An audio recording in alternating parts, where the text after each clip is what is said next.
Check 1, 2, 3, 4. All right, let's do this. What's going on, everyone? Welcome to another episode of the WOLVPVCK Podcast with your host, Wolfson, right here. And we're bringing you the good, the bad, and the ugly topics that happens on a weekly basis here in the entertainment industry. You know, stuff that may affect us, some that really don't give a shit about it. But needless to say, we talk about it. It's everything right here in the WOLVPVCK Podcast. Also, please sure to check it out on my YouTube channel at youtube.com/The Lone Wolv Podcast, when you can actually watch all the full episodes. And if you actually want to go ahead and subscribe on it and hit the bell for notifications, because The Lone Wolv right now, we're trying to get it more popping as usual, you know? So we're trying to get everything from interviews for The Lone Wolv Podcast and as well all these weekly episodes with the Wolfpack. But we also have a second channel, but that's for later on. Let's just focus on there. Just so guys, like and subscribe for your weekly episodes at youtube.com/The Lone Wolv Podcast, you know. Now let's get down with the shiznits, you know. Let's bring it down some of the actually controversial things that happened last week, which is like kind of wild. A lot of things really did happen last week, and let's get down to it. So the one thing I do want to start with is you know, right now we're still with the whole World Cup thing happening, you know. World Cup 2022 on Qatar, it's happening. It's currently happening. You know, we're down to the final rounds. You know, we're already in the last stretch. You know, as we say. You know, and there was a couple of things that I was like, well, to be honest, I could care three fucks about the World Cup right now. I really don't care. And then based on what we talked about last week or the week before about the whole scandal that's been occurring and happening. Yeah, I could give three fucks about it. But if there was a team that I was definitely rooting for, it was definitely Australia and Japan. I was like, man, those are the underdogs, man. They deserve a World Cup. Fortunately, they lost. I don't know how they lost with Australia. I think they were beaten, you know, during the match. But Japan was the most exceptional one because they lost due to penalty kicks. I have my strong feelings to penalty kicks.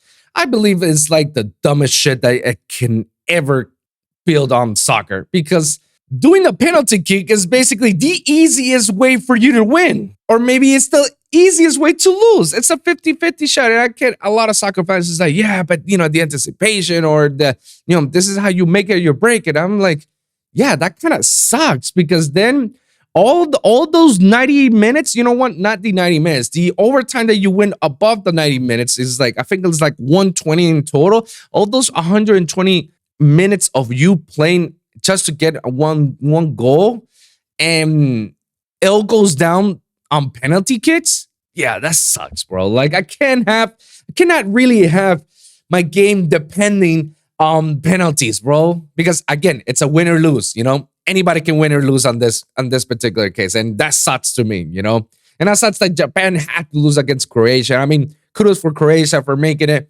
But man, I was rooting for them, and they had to lose through penalty kicks. I'm pretty sure if they could have kept it going, Japan would have proceeded, but it didn't. So there's nothing much to talk about. It's something that I just want to get it off my chest. You know, let's just say I want to get it off my chest because, yeah, I just do not like penalty kicks at all, and I hate that sometimes games are very decisive due to penalty kicks. You know, and it's not fair for either fans. It's not fair because, you know, you're rooting for your team to win it, and also your team lost because of one penalty kick. And the amount of pressure they have to go through just to think about it, like, okay, if either I make this or I don't, and if I don't, I'm done. Like, this sucks. Yeah, no, it's so crushing, and I feel like penalty kicks shouldn't be a thing, you know. But what the heck do I know, guys? You know, I just wanted to get it off my chest. It's just something simple. Let's get down to the nitty gritty stuff that really went down last week. And let me tell you, wow. Just when you believe that we stopped talking about Kanye West and, you know, he cooled off after the whole anti-Semitism on the Drink Champs and then on the Twitters going DEFCON on the Jews and whatnot. After all that, I thought we were just like, all right, he's cool enough. Good to know. We don't need to hear him for another year or so. Hopefully. That was wishful thinking. Turns out no. And before you know it, before you think like, oh, Kanye cannot get any lower than it already is. Like, he cannot lower it. Here comes Kanye West and raises the bar. Now, for those of you who don't know what really went down recently last week, Kanye went to the InfoWars channel, and he was with tycoon Alex Media and Nick Fuentes. Now, for those of you who don't know who those two, I'm pretty sure you know, but let me refresh you. Alex Jones is this, right-wing conservative extremist that builds conspiracies out of his ass. Like, he is good at building conspiracies out of his ass and try to prove facts about him, to say, here's the research on it, here's the papers, all of that stuff. But in reality, everything that he presented is just not factually right. But a lot of people like him because he's very entertaining. And when I saw an episode with Alex Jones on Joe Rogan and on Flagrants with Andrew Schultz, I saw him and I was like, holy shit, this guy's really entertaining. Like, he's hilarious because some of the shit that he says is just nonsensical bullshit. Like, come on. But it's funny. He's funny. But at the same time, it's very dangerous because he's the one who said out there that the Sandy Hook shooting did not happen. Basically, he said that there was just a bunch of crisis actors and that it never happened. And, all those kids did not die. They're still alive, yada, yada, yada. Well, he just got a lawsuit that he lost, and he has to pay in retribution on every single victims. Basically, almost his net worth. So he's done. Like, every paycheck that he gets, it has to go straight to them. One of those examples when I say, guys, freedom of speech is not freedom of speech because you can say anything, but expect the ramifications of those words that you say. Expect them, whether it's good or bad. You have to, there's no way you're gonna escape from it. But that just gives you a little detail about who Alex Jones is. So this is one bit's conspiracy guy, and nobody likes him. Next to him is Nick Fuentes, who is I still don't know how or why people still listen to him, but Nick Fuentes is known to be a 23-year-old conservative Christian who believes everything on the word of the Bible. He says he's virgin, and he says some homophobic and discriminatory remarks. From it, he got banned from all his platforms, so he cannot stream or else. So he goes with the InfoWars from time to time. That's as far as I know about Nick Fuentes. And mind you, to this day, I still don't know how people listen to a 23-year-old saying, I know about everything and know that this is how things run. And I'm like, bro, you barely scratched the surface of life and you're already telling me you know everything? Get the fuck out of here, bro. Go do your Bible study again, man. Sit down and be humble, all right? But that's enough introductions of what these people are. Now, why am I talking about this? Because, again, I'm pretty sure it has hit on everyone's radar, but I like to talk about it. And it's about Kanye being on the InfoWars with Alex Jones and Nick Fuentes. And there were, I don't know what went down, but they were all of a sudden, they talk about, Kanye saying those anti-Semitic things, and Kanye just went on a spat saying but I love Nazis, I love Jews, and I love Nazis. I love Hitler. Hitler's a great person, When you hear about it, you're like, NANI? What? Bruh. How can you say I love Nazis and I love Jews in that one sentence? Bruh. Never a fact. How can you say I love Hitler and I love Jews and I love everyone else all in that one sentence? Congratulations, you played yourself. So let me give you a little clip of what I'm talking about, because this is some fucked up shit. I'll tell you guys, this is next level shit. So I got right here an article from TMC. Shout out to TMC for doing this. And here's the video that I'm talking about. And we're just going to listen to it just a little bit. Let me put my headphones on because this is some wild shit. That's right. You're not Hitler. You're not a Nazi. You don't deserve to be called that and demonized. Well, I see good things about Hitler also. I love everyone, and Jewish people are not going to tell me you can love This is from American History with the X. contracts, and you can love what we're pushing with the pornography. But this guy that invented highways, invented the very microphone that I use as a musician, you can't say out loud that this person ever did anything good. And I'm done with that. I'm done with the classifications. Every human being has something of value that they brought to the table. Yeah. And his value was genocide. Congratulations, you played yourself. Especially Hitler. How about that one? Ari Emanuel, how you like that one? Hey, Ron, you going to do anything to fix Chicago? The most Nazi-like activities I've seen, and the Nazis, in my view, were thugs that shook people down, did a lot of really bad things. But they did good things too. We're going to stop dissing the Nazis all the time. Nani? Bro. Bruh.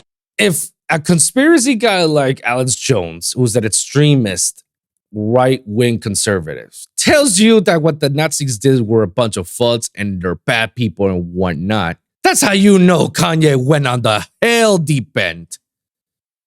That he's trying to scoop over, like, no, just revert it back that Nazis are bad. Nazis are bad. He's like, no, Nazis are good. We need to stop saying that they're bad. They're good people. I'm like, for a right wing to say, like, no, they're bad. They're bad. That's how you know how bad Kanye is. Okay. He said he loved Hitler. They gave him an award. I'm just saying, I don't like Nazis, and I don't like what some of the mafias are doing either. I like Hitler. Bro.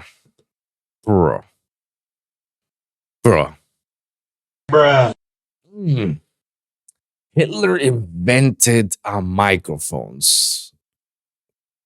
I don't know how true that is. I honestly do not know how true that is, and somebody can fact check me. But regardless of what he invented, that still does not excuse him on the genocide that he did. The Holocaust that happened, that still is not an excuse. It's like we're rewarding something to someone evil. It's like, yeah, the evil things that he did, oh yeah, it's out being outclassed and, overlooked by his great inventions.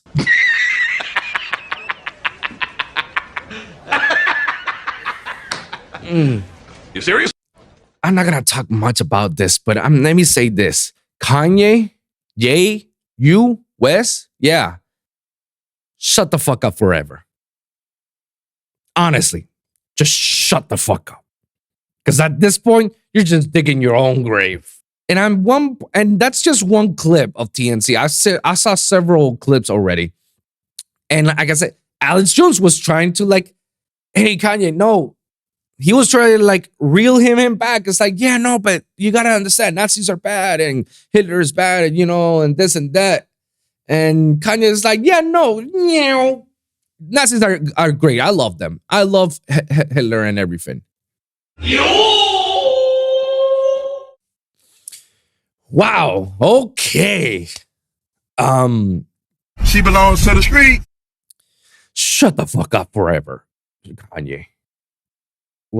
You have no idea. Even Alex called him. I was like, all right, you're just saying these for shock value. And he's like, but I'm not. I'm just saying that, Nazis are great and this and that. I'm like, what? Now you know you're trolling. Now you know you're doing this for shock value. Because there's no chance in hell would a living human being in this world would ever say, I love Nazis in the same sentence that I love Hitler and that I love Jews and I love everyone else and everybody is great. There's no way. You know who says that? People who are deep end. People who are completely fucked up in the deep end. Or my favorite people, the trolls. Because they like to troll everybody. They like to make fun of everybody. They like to be edgy all the time. People like Nick Fuentes and Sneeko. Shots fired, but those are the people that troll that make that people oh, you see me saying this type of stuff. But at the same time, I don't know if I believe that Kanye's trolling. I don't know. I feel like he truly does believe that Nazis are great. And I'm like, how is it that a Black American like yourself can say that? Like, Kanye, do you realize that someone who is into Nazism sees you? They won't hesitate to shoot you or kill you. They won't. And they will call you the N-word all around with the hard R. They won't hesitate to kill you, Kanye. The moment they got the opportunity to see you, and if they have it, they will. So I don't know why you're spending such nonsensical bullshit just for shock value. At this point, I feel like he needs to be locked down in an insane asylum and get some help or something, bro. And I hate that the people that work for him do not do anything about it. Do not stop him. But I guess he went on a rampage the moment he, settled his divorce papers when it got finalized that he has to pay King K, which is wild to me that he has to pay King K, like 200 G's a month for alimony and child support, some shit like that. 200 G's a month, as if like King K needed that money to begin with. King K is like one of the richest women in the world. Like, I don't know how that shit really works. It's kind of California law, I guess. I really don't know. But all I know is that ever since that happened, that's when all this back shit crazy went back. And I mean, it went back from worse to like, oh shit, here we go. I already talked enough about him. I mean, let me know what your comments down below. Like, do you honestly believe that what he's saying is do you guys actually believe that he's trolling, or do you guys believe that he believes this type of shit? Because I don't know. I really don't know. At one point, I felt that he's just trolling all around because that's his pattern of behavior. His pattern of behavior is like when something good or something of his comes out, then he starts doing this whole rabbit hole rampage out of it, that's how he promotes his shit, so that way he stays relevant and then his music stays relevant, or his documentary or whatever. That's how he stays relevant. He says wild shit like that.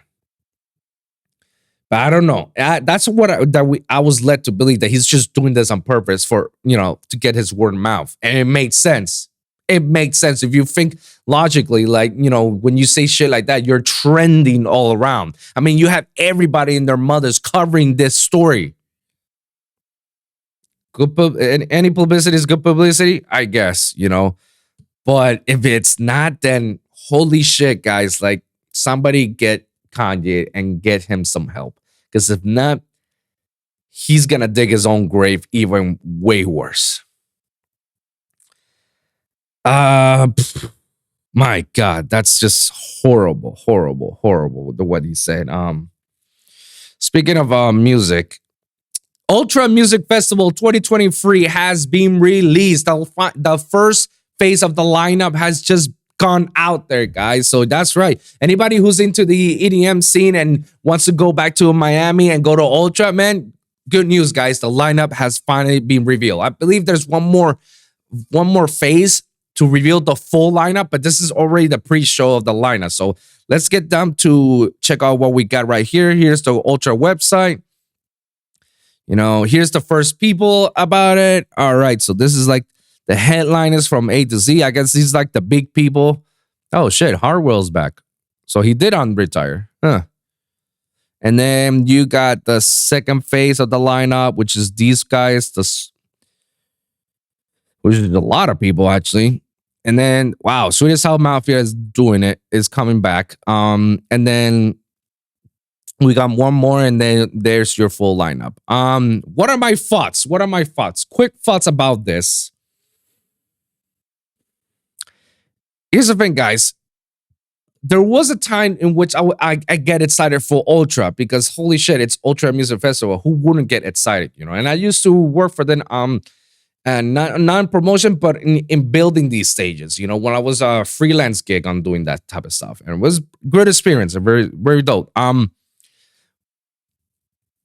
The problem with Ultra that I always have is that Ultra has no love for the bass community. That's just plain facts. It's all about the trance, techno, and house community.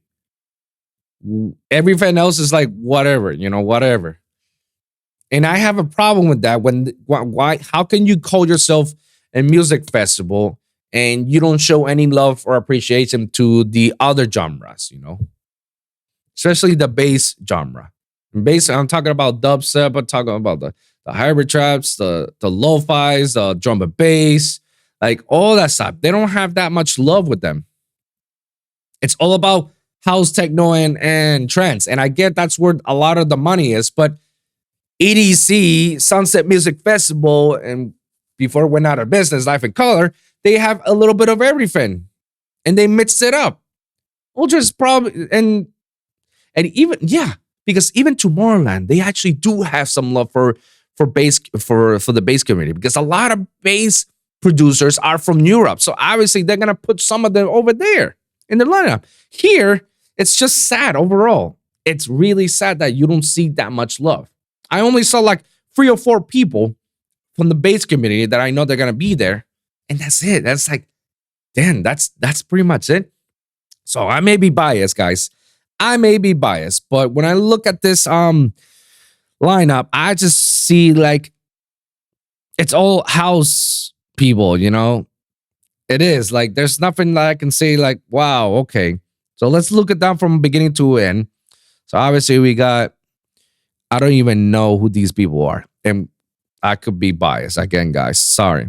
But I know Afrojack. I grew up with Afrojack. Lesso, Armin, obviously. Black Tiger, Sets Machine. That's one bass. And kudos for them for reaching on being the headliners, like the big people. Camel Fan, I don't know. Car Cuts, 12 Watt Stroke, Dirty Bird People, shout out to them. David Guetta, yeah, of course. These guys, don't know who they are. Dubfire, I've heard of it. Eric Pritz, Gareth Emery, Gigantic Nightmare. Oh shit, okay, Nightmare is there. Grimes, I think Grimes is that the Grimes, the Elon Musk's ex-wife or ex-girlfriend or something? Is that her? Correct me if I'm wrong. I think she's okay. Let's give it to it. Griffin, Harwell, welcome back. Jaws and Sudden Death. Jaws has fire and Sudden Death is fire as well. So far we got 4. Queso 5. Liquid Stranger. I don't remember if Liquid Stranger was house techno or bass. I don't know. MIA, Marshmallow, Future Bass. Yeah, Sits. Subtronic 7. Kudos to Subtronic. Shout out to him. Oliver Heldens, Tsuchami, Rez. I cannot spell that because it's too early for me or I'm too blind. TSO, obviously, Zed. And then here comes the actual, like, the low tier. Well, not low tiers, but mid tiers. NDC, okay, Drum and Bass, that's 7. Apache, 8. Becky Hill. Who the fuck is Becky Hill? Never heard of her. Black V-neck. Blastoise. Ha! I got it from Pokemon Blastoise. Yeah, kudos on that one, bro. Cedric Garbage, Sasquatch. Yeah, Chico Rose. I don't even know any of these people. Coon, Hardstyle. Yeah, it's part of 8. Crandat 9. Shout out to Crandat. Good for him. He deserved it. Dabin, Future Bass. Or 9 or 10 actually. Darren Styles, I believe he's drum and bass, so it's 11. Dior, Fetty Legrand, Juna. Well, that's her first appearance. Juna's like an up and coming melodic dubstep producer. She is fantastic. Her music is amazing, and shout out for her to appear her first appearance in Ultra. Kill the Noise. We're down to 13. Little Texas is 14. Mike wins. More Kismet. I don't know if he or she or they. I don't know because he comes out of the closet, but I don't know if he considers as a he or a she or a they. I don't know about the pronouns. Sorry. My bad. I just don't know the pronoun terms of your name or Kismet. Sorry. 14. I don't know any of these people. And maybe some of these people probably are based and I just like too oblivious about it. Yuki, yeah, 15. I want to say Sub-Zero Project is based. I just don't know. Guys, just let me know which ones are here are based. But overall, like, it looks good. It's just, like I said, it's not very base friendly. I only counted 15 out of the how many they have, bro. 15 out of 50 artists, pretty much.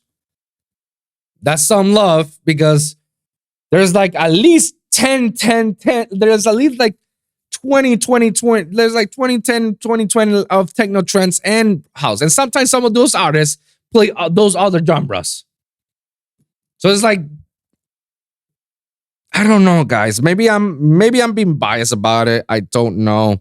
I don't really like the art Basel, and the art Basel. Sorry, we're gonna talk about that too a little bit. I really don't like Ultra. It's dope. I'm happy and happy that some of the people that are playing Ultra for the first time they got into the lineup. I'm happy that there is some sort of base representation, but at the same time, you can see there's no love. Like, you don't see anybody from the Disciple there. You don't see anybody from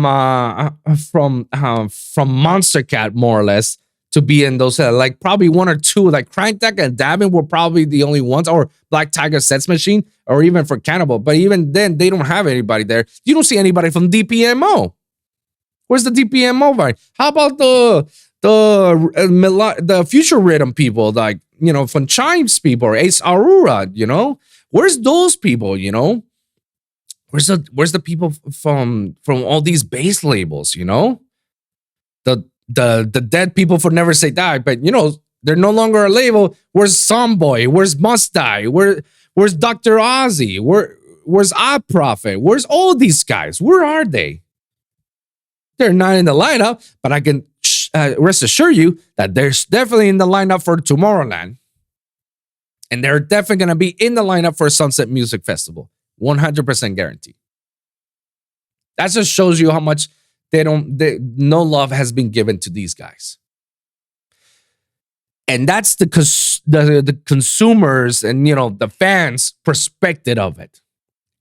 Let's flip it over a little bit to the behind the scenes and producers' perspective. More or less, we know why they're not there.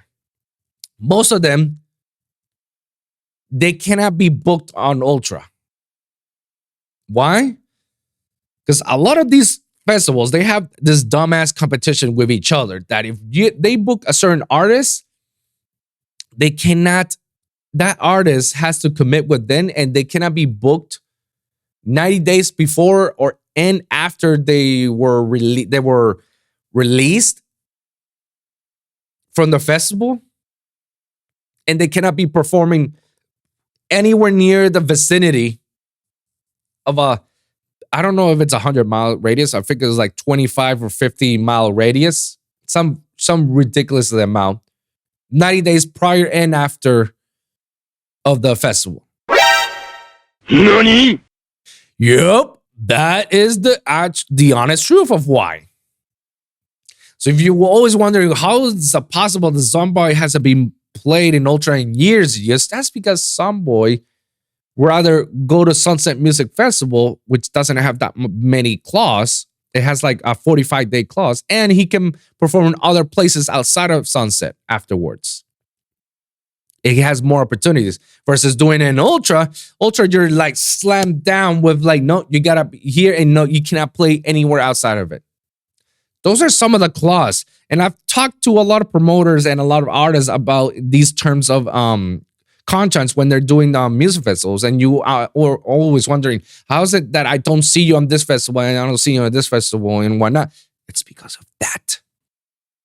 Contract-wise, they're not allowed to, or they don't want to, because it will limit their money spending. Sure, you can have bragging rights of playing in Ultra, but then again, you're going to lose money afterwards. because then you not get booked on specific shows, and then you have to delay your tour a little bit and be like, all right, this is when I can get booked. That's when I get to get your money. So that's like the behind the scenes coin. You know, the first coin is like, man, there's no love because of this and that. That's how we think as fans. On the other side, as a producer, as somebody who's behind the scenes and knows some of this stuff, this is exactly why Ultra does not put that many bass people. That's why you don't see anybody from Disciple or DPMO and any of them on the Ultra. And that's why you see them playing on the outside shows, like in the pool parties or the evening shows in Miami, because of that. Because they don't want to be played in Ultra. Because there are gonna be some clauses in which they restrict themselves from playing any other shows or festivals in the near future, 90 days prior or like before and after Ultra. It's some weird monopoly bullshit, which is something that I've talked about in the Lone Wolf with someone. I forgot who, about Forbidden Kingdom, as to why they made Forbidden Kingdom. Like, why is it that Insomnia bought him Forbidden Kingdom and yada yada yada? And we were talking about that type of stuff, you know. And I said to myself, like, they should have never sell Forbidden Kingdom to Insomnia, because now Insomnia fully owns them and they could do whatever they want. And I feel like Forbidden Kingdom was gonna be that festival that's gonna be the biggest bass festival in all the East Coast. It was on that path, but they sold it for unknown reasons. I don't know why they sold it. Like, hey, that's your security. You were afraid that it wasn't gonna pop, and you got bought up. Kudos for you. You continue to do it. Go get your money, man. I would have never sell it, because if they really want me, then they know that, like, oh shit, there's a potential. But I can imagine that the reason why it could be because in EDC will be like, nah, I want some of these artists, I want them in my festival. I don't want them to play on your festival. And then that's where they start to like taking down all the list. Is like, fuck, somebody cannot play, this person cannot play. I only have stuck with this. It's like, no, it's not gonna be a great festival. It's not gonna last if I don't get these big players. Which is why Excision doesn't play that often on those mainstream festivals like EDC, or I think I've seen him playing on EDC. I don't remember. Somebody can correct me, but that's why I don't see him on the EDCs, the Ultras, the Tomorrowland, the Sunsets and whatnot, because of that. Because of those restrictions. That's why he makes his own festival like Bass Canyon and Lost Lands. He makes the money, and he doesn't restrict any of the artists. That's the stories that people were telling me. He doesn't restrict any of the artists. Like, come here, have some fun, come with your friends and enjoy it, and just like do your thing, which is dope. Again, it's just do it for the people, for the community. So yeah, those are my thoughts, and those are the explanations as to a main reason why it could be that's why Ultra doesn't get bass people. But whatever, guys, on to the next topic, Basel. Yeah, something that I was going to mention about Basel. I'm not going to show anything about it. There's nothing that big to talk about Basel. Basel just recently passed this past weekend on Miami. And here's just some like, what grinds my gears. Basel is, and this is not just Basel, it is also a change on every other entertainment scene, like Miami Music Week. Before it was just Winter Music Conference. Now it's that and Miami Music Week. It has evolved into this platform that people only want to go to Basel just for the flats.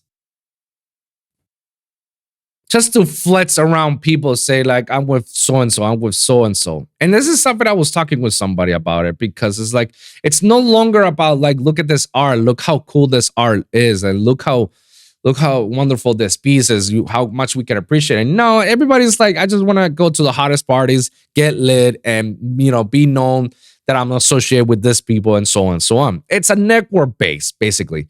Because everybody who's into the real art, they will know that the true Art Basel doesn't happen on the weekend. It happens on Monday and Tuesday. That's where the real Art Basel really starts, on Monday and Tuesday. The weekend is just the show, the pre-show that everybody is supposed to show up and demonstrate like, hey, I'm with this stuff. Because I've heard stories about people like showing up in this so-called big parties where everybody that knows about everybody is gonna be there. And they went in and they were telling me, yeah, this is just basically like high school over again. Like you got the jocks, the cool kids, the popular kids, the nerdy kids, and all those, but in the celebrity sense, you got the influencers, you got the models, you got the industry people, you got the celebrities here and there. That's what they are. And they are under niche groups. And if you're one of them, you know that the party sucks. All they do is just drink and look down on people and flex on them, saying like, hey, I'm with so-and-so. That's how hot I am getting right now. And people who are not within it, that they're trying to get in, that's their best shot for them to network.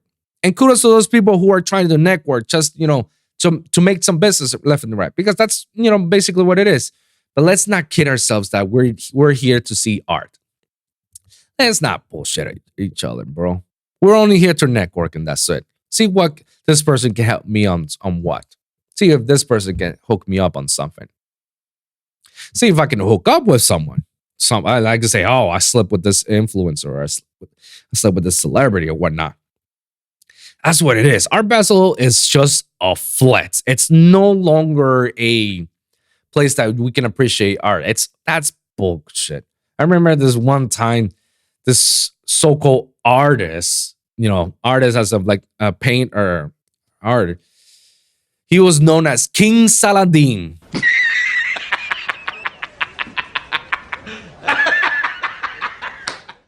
All right, guys, you had your laugh. All right, we're good. That's how I felt. Like, who the fuck is King Saladin? And apparently it's this spray painter artist that does like cool spray paint and graffiti. I remember when I was in the Cleveland there, we put one of his sculptures up in the canopy. And let me tell you, that was just like wild to me. Like, we have to please this guy to put it on the canopy. And we get King Saladin to go up there and spray paint the sculpture. The sculpture's already been done. He just wants to spray paint it even more to something more creative. And I'm like, how much more creative could it be? It's already been painted. Well, he's gonna repaint it into something new. Huh? Nani? And then you see his crew. He had like a huge entourage, all went up in the canopy. And let me tell you, that's a hazard.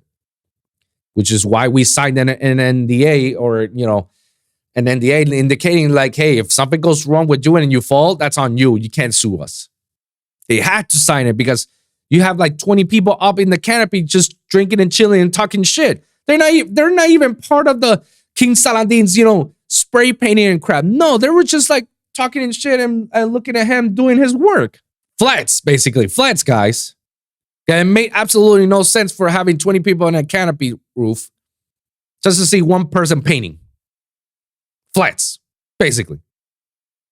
And let me tell you, I did not find it like, wow. I felt like you're just glorifying it, bro. You're just only here for the fade, and you can tell. I mean, don't bullshit me. Like, yeah, you like it. Because some of his merch, he was selling merch.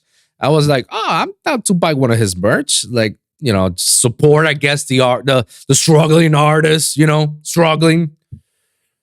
I look at his merch. There was a shirt that I was like, dude, that shirt is dope. All right. So how much is it? Like $20, $30? It's like $60. I'm like, what the fuck? Nani? Emotional, damn it. You must be out of your goddamn mind. I'm gonna spend $60 for one t-shirt.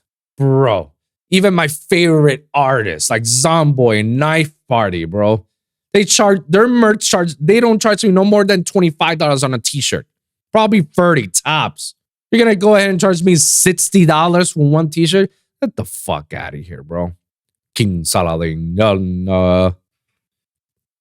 Get out of here, bro. But that's what Art Basel is. You got people like him flexing on like their fame and their successes, like, see how dope this shit is. But in reality, it's not. It's just crap.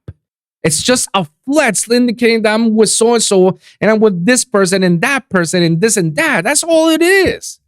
There's nothing like, whoa, that makes you feel like, oh yeah, this is art. Sure, a lot of people can still say that's art, because he's expressing his emotion. He's letting what the paint talks to you. I'll be honest with you guys. I don't know nothing about art. And I would never understand when someone shows me a piece. It's like, oh, look at the majesty, the beauty of it. I'm like, it's a dog with different colors, shapes, and looking at the window. Yeah, but the dog symbolizes like the prison that he's living.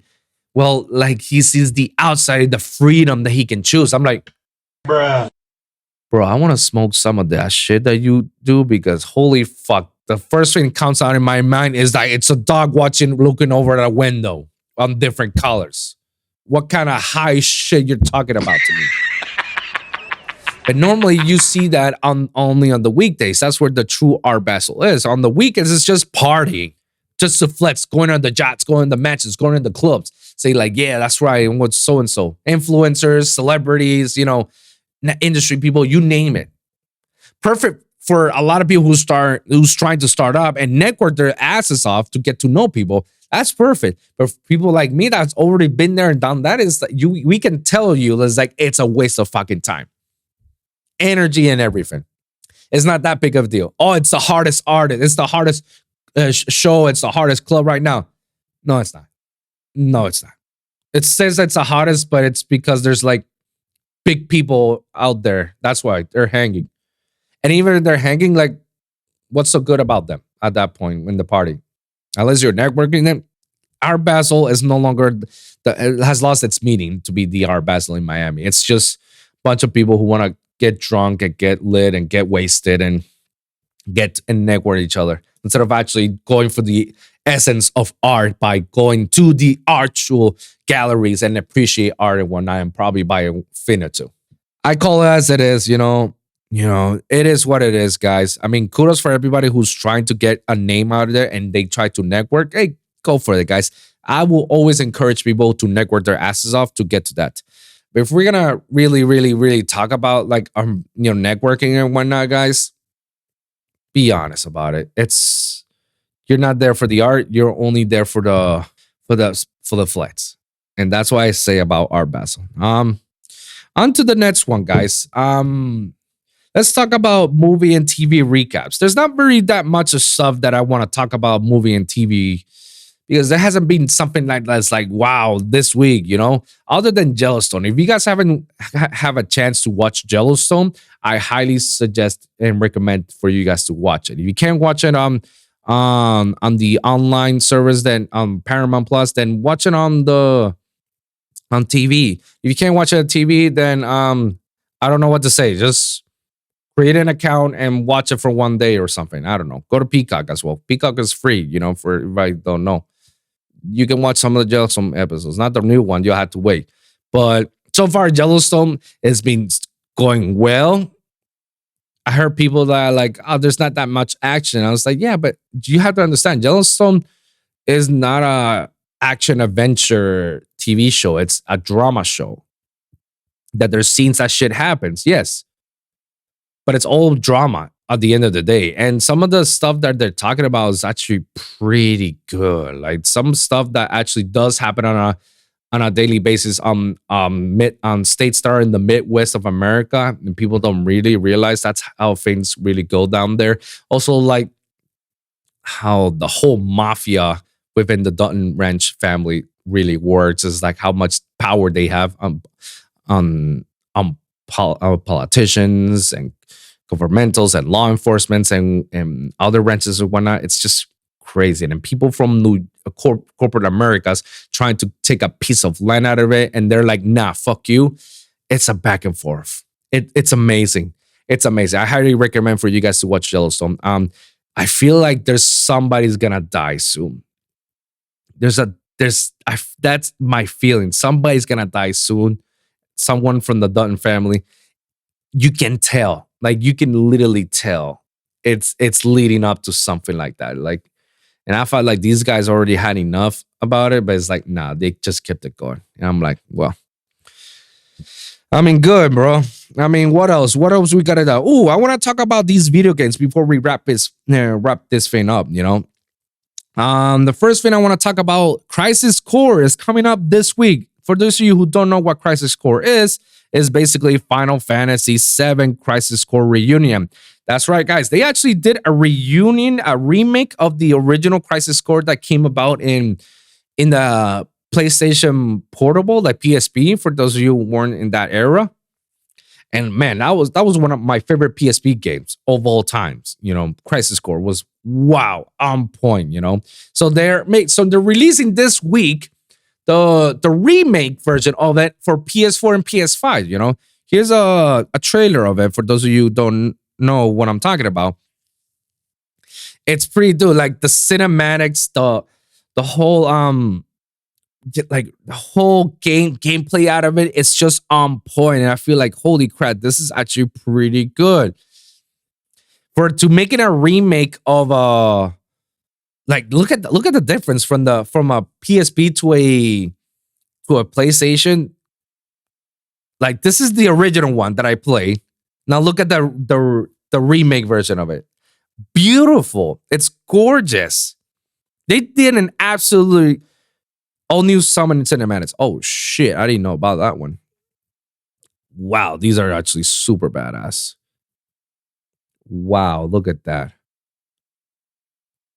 Yeah, I'm nerding myself out on this. Yeah, I'm definitely getting it this week. But look how dope it actually looks, guys. Like it's freaking insane. And let me tell you guys, it's Final Fantasy VII has been one of those successful game franchises from Square Enix.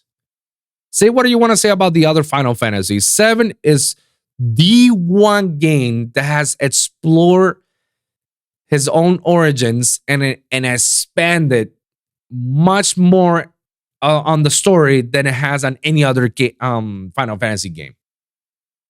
Like this Final Fantasy VII was just a monumental classic game. Like it probably made Square Enix to where it is right now. Because that game itself was just the storyline, the gameplay, everything was just on point. And they keep continue expanding their horizons with that game. You know, I mean, not too long ago, they released the remake of a remake version of Final Fantasy VII. And it ended us with like, holy shit, there's going to be it's going to be 2 more parts after this one, which they're going to release a second part next year. But they were like, why end it there? Why can't we just like release the Origin Crisis Core as well? A remake out of it. And they did. They're going to release it this week, and I'm very excited. I highly recommend everybody who's into Final Fantasy or in RPGs, I highly recommend to go ahead and go get yourself a copy of Final Fantasy VII Crisis Core Reunion. You know? And let me tell you guys, you're not gonna regret it. And you're definitely not gonna regret it. It's worth every penny out of it, you know, guys. Sure, it's gonna be, for those of you who know about the story and on the gameplay and know like the length, it's a very short length. It's not gonna take you more than 10 hours to finish the game. It's gonna be way less than that. That's why the price of the game copy is like $40 or $50, something like that, versus your usual, which is 60 or 70. It's gonna be that much, but it's definitely worth it. I cannot stress how much I'm excited to play this game, and I'll make a review out of it once I have a copy of it. You know, on to the last one that I want to talk about. Let's review the Callisto Protocol. Now, this one was kind of a hit or a miss, you know, because it's definitely the creator, the main creator of the original Dead Space did this project without knowing that they were gonna make a Dead Space remake. He wasn't aware of it, but he did this. And at first, all the trailers, I was kind of excited and it looked amazing. But then as soon as you start playing it, it felt kind of like, okay, you know, it's not a bad game, but it's not also like the best game ever. It's like, if I had to give it a score, it'll be like a 7 out of 10 at best. Here's some game footage of it, you know. This is one of the official launch trailers of it. For those of you who don't know what the Callisto Protocol was all about, it's basically Dead Space, but on a different universe or a different, game set, So, I mean, look at the graphics. The graphics look good, and it looks like, holy shit, this is going to be dope, That's what it fools you, But that's why you always got to keep your minimum hypeness on when you watch trailers. Because sometimes the trailers can fool you, but when you have stuff like this, I played it for a bit. It's dope. It's a bit the killing gets a little bit repetitive. There's not that much, ways to kill one of these, zombie aliens, And every time you die, there's a whole animation of a scene of how you die, which to me is super annoying because I just want to skip. Like, okay, I get it. I'm dead. I want to skip it, but I can't skip it because it won't let me. So I found that very, very annoying. Like, it's like, what the hell, bro? Like, so basically I have to wait until my character itself dies completely. That's when I can actually go back again.